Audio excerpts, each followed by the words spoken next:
Yes, మీరందరూ ఎదురు చూస్తున్న హే జూడ్ అండ్ హర్ష సాయి తెలుగులో ఉన్న అతి పెద్ద ఘరానా దొంగలు. అసలు తెలుగు వాళ్ళు కొండరి పప్పులండి.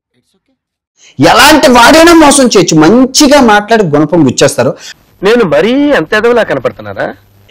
ఫస్ట్ ఘరానా దొంగ మన హర్ష సాయి. ఈ అడ్డాలో ఉన్న అడ్డగాడిదలో వీడు నెంబర్ 1 గాడిదే. రెండో ఘరానా దొంగ హే జూడ్. ఓ సర్వే నిర్వహిస్తే అందులో మొదటి పేరు నీది, రెండో పేరు నీ పేరు వచ్చిందిరా. 2020లోనే మన హర్ష సాయి 2 కోట్లు స్కామ్ చేశాడు ఆ రోజుల్లో. మరీ 1,00,000 కోట్లు ఏంటి మేడం? టూ మచ్ రే, టూ మచ్. ఎవడు ఎక్స్పోజ్ చేయలేదు. గతం గత పాపం సొమ్ము పాము లాంటిది. అది వాళ్ళ కర్మ, ఏమేం చేయలేము. తమ్ముడు హే జూడ్ వీడెవరు ఆడేడో తిరుక్కుంటూ స్టీరింగ్ నా పుంగికి పెట్టిండు. మన అబ్బాయి కలెక్టర్ గారు అబ్బాయి, IAS కొడుకు. సో పండిత పుత్ర పరమ సొంటహ అన్నందుకు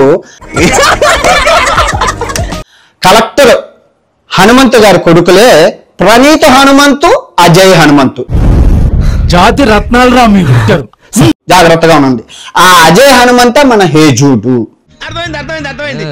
హే జూడ్ పేరు అజయ్. కలెక్టర్ హనుమంతు గారి కొడుకులే ప్రణీత హనుమంతు, అజయ్ హనుమంతు. జాగ్రత్తగా ఉండండి. ఆ అజయ్ హనుమంత మన హే జూడ్. హే జూడ్ పేరు అజయ్. వీళ్ళ తమ్ముడు ఇంకోడు ఉన్నాడు, వాడు ప్రణీత హనుమంతు. Flash back. పారినికి చెందిన 6 సంవత్సరాల బాలికను అవమానించిన కారణంగా తెలంగాణ సీఎం రేవంత్ రెడ్డి గారు ఒక IAS కొడుకును కూడా చూడకుండా ఈ ప్రణీత్ గారిని బొక్కలో తోసేయడం జరిగింది.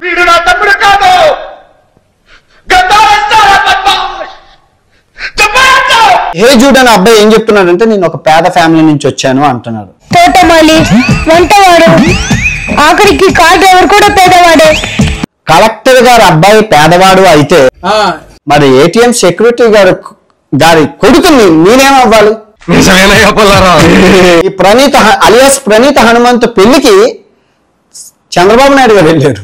అవునా, నిజమా అనేటట్టుంది తెలుసా? Flash back. నాకు పెళ్లి జరిగి 6 సంవత్సరాలు అవుతుంది. నాకు పెళ్లి జరిగింది అనే విషయాన్ని ఇలాంటి సిచ్యువేషన్ నేను చెప్పాల్సి వస్తుందని నేను ఎప్పుడు అనుకోలేదు. అయినా ఇప్పటికీ కూడా నేను పేదవాడిని, నేను స్వయం శక్తితో బతుకుతున్నాను. నాన్నగారు కలెక్ట్ అయితే నువ్వు ఎందుకు పేదవాడు అవుతావు?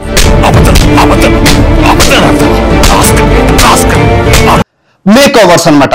ఒక పెళ్లికి వెళ్తే మనం ఎలాగెళ్ళాలి, ఒక శోభనానికి వెళ్తే ఎలాగెళ్ళాలి. ఈ రోజు వాడి శోభనం కదా, అసలే కొత్త.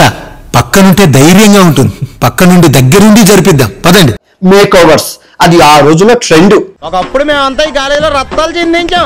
ఫ్యాషన్ అంటే ఏంటి బ్రో అంటే, మనోడు ఏమన్నా ఫ్యాషన్ డిజైనర్ అంటే ఫ్యాషన్ డిజైనర్ కాదు. అంత బిల్డప్ ఇచ్చావు బతుకు తెరువు కోసం సార్. నువ్వు వేసే యాశాలకి చేసే పళ్ళకైనా సంబంధం ఉందేంట్రా? అసలే సార్. 10 రూపాయల క్రీమ్స్ ఏవైతే ఉంటాయో, 10 రూపాయల క్రీమ్లు, దానికి లేబుల్ వేసేసి ఎవడో చెప్తే ఇది అమ్మేసేవాడు. ఈ మాత్రం దానికి ఇంత షాక్ అవుతాడేంట్రా? ఇలాంటివి మా దగ్గర చాలా ఉన్నాయి. ఆ రాసుకున్న వాళ్ళు అందరికి మొక్కలు బొబ్బులెక్కిపోయి అది నాకు చాలా ఇష్టం.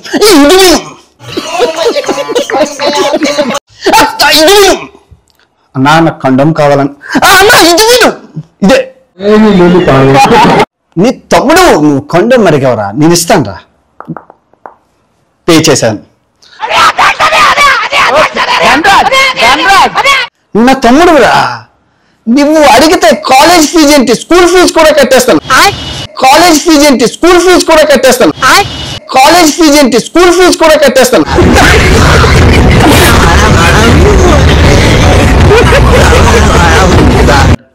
ఇంత చిల్లర కంటెంట్ ఆ రోజుల్లో. ఏం చేయమంటా మరి, నా మనసు స్వచ్ఛమైన బంగారం గోల్డ్. గతం ఎంతో ఘనమైనది అంటారు కదా మనోడు. హే జూడ్ గతం చాలా దరిద్రం. ఆ ఫేక్ గివ్ అవేస్ ఇది మొత్తం చిల్లర పంచాయతీలు. అదంతా అప్పుడండి, ఇప్పుడు నేను మారిపోయానండి. దేవుడు ఉన్నాడా లేడా? నన్ను సృష్టించింది డాక్టర్ వసీకర్. దేవుడున్నాడు.